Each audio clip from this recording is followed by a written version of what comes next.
क्या डिफरेंस मालूम है कि डायबिटीज़ इंसिपिडस और डायबिटीज़ मेलाइटस जिसे हम शुगर भी बोलते हैं, इन दोनों में डिफरेंस क्या है? देखो, दोनों में एक ब्रॉड डिफरेंस ये है ना कि डायबिटीज़ मेलाइटस का जो केस है, मीन्स ब्लड के अंदर शुगर का कॉन्सेंट्रेशन बढ़ जाना। इस तरह की कंडीशन कब क्रिएट होती है? जब ब्लड के अंदर इंसुलिन का कॉन्सेंट्रेशन क्या हो जाता है? कम हो जाता है। अब देखो, इंसुलिन जो है वो एक तरह का हार्मोन है जो पैनक्रियाज ग्लैंड के आइसोलेट ऑफ लैंगर हेंस के बीटा सेल से क्या हो रहा है? प्रोड्यूस हो रहा है। ठीक है, तो जब ब्लड के अंदर इंसुलिन का प्रोडक्शन कम हो जाएगा तो ब्लड के अंदर शुगर का लेवल का कॉन्सेंट्रेशन बढ़ने लगेगा। तो इस तरह की कंडीशन को हम क्या बोलते हैं? Diabetes mellitus. अब दूसरा केस है जिसको हम बोलते हैं डायबिटीज़ इंसिपिडस। तो डायबिटीज़ इंसिपिडस में क्या होता है? तो जनरली हम देखते हैं कि जो एंटी डायरेटिक हार्मोन है, या इस हार्मोन को और क्या बोलते हैं? वैसोप्रेसिन। कहाँ से रिलीज होता है? पोस्टीरियर पिट्यूटरी ग्लैंड से क्या होता है? सिक्रीट होता है।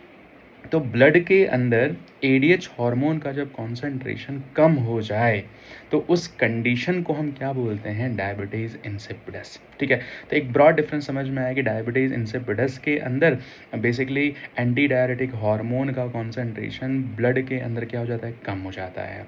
और डायबिटीज़ मेलाइटस के केस में क्या होता है? तो हम अंडरस्टैंड करते हैं कि इंसुलिन का जो कॉन्सेंट्रेशन है वो क्या हो जाता है? कम हो जाता है। ठीक है, अब देखो, एक दूसरा हार्मोन है जिसको हम बोलते हैं ग्लूकागॉन। और ग्लूकागॉन भी कहाँ से रिलीज होता है? तो हम बोलते हैं कि alpha cells of islets of Langerhans sales.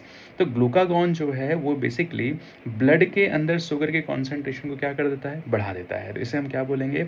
Hyperglycaemic hormone बोलते हैं। ठीक है, लेकिन वहीं पर अगर हम बात करते हैं इंसुलिन की, तो इंसुलिन क्या काम कर रहा है?